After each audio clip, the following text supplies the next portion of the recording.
There have now been more than 4 million coronavirus cases in the U.S., and the pandemic has claimed more than 144,000 lives here, including parents, siblings, friends, teachers, business owners, and frontline workers.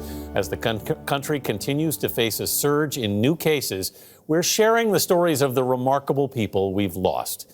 Here are just some of the many lives to remember. Jack Turnbull was a highly regarded acting coach and teacher in Los Angeles. Remember, acting is a muscle. You have to work it out. He saw more than 100 clients find success in TV and film. Arrgh! Remember, do your warm-ups as a pirate. On ActorSight, a business he founded, Turnbull rooted his students on with a goofy enthusiasm. Said Kimberly Crandall, an actress and fellow teacher, he made everybody feel their worth. Turnbull was raising 3 kids with his wife Jessa, who we met in the Philippines in 2009. I felt like I found my Mr. Right guy, Jessa said, and that's why I fell in love with him so quick. He was so special to everyone, and to me. Jack Turnbull was 72.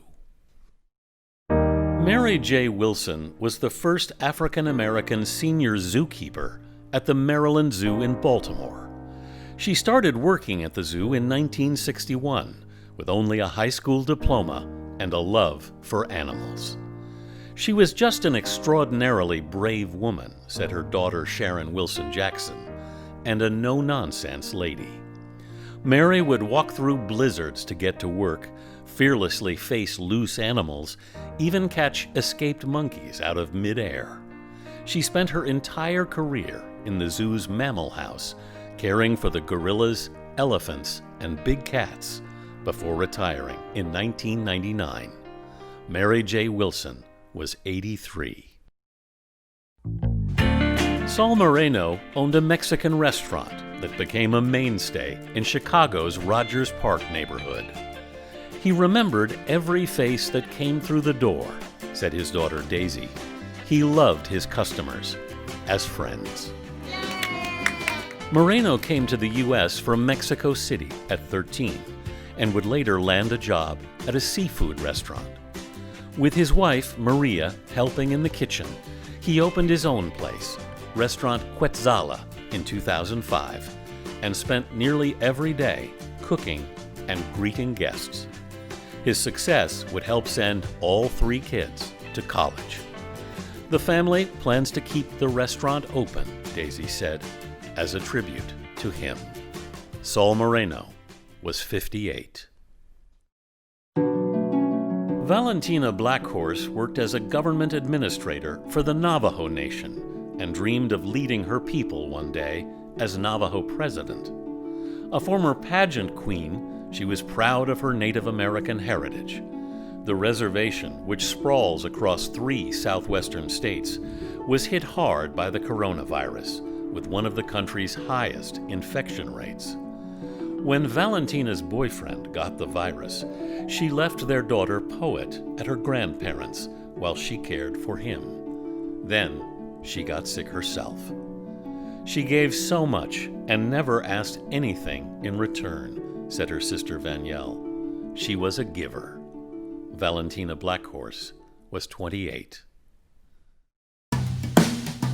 Leslie Lamar Parker was a tech support specialist for a Minneapolis school district, but he dreamed of being a published writer. It was the last wish on his bucket list, said his wife Whitney. They dated long distance in college, married in 2012, and were raising 2 kids. His spirit was beautiful, his soul was kind. He just loved, Whitney said. When the pandemic hit, he wrote an essay about how it brought his family closer. I won't recall how unforgiving the virus was to people like me. I won't talk about how scared I was for my wife, who has severe asthma, Parker wrote. Instead, I'll remember the conversations we had during our Sunday dinner. Shortly after his death, Parker's essay was published by the food journalism site The Counter. My husband gets to cross off that final bucket list item, Whitney wrote. I am so grateful. My heart is so full. Leslie Lamar Parker was 31.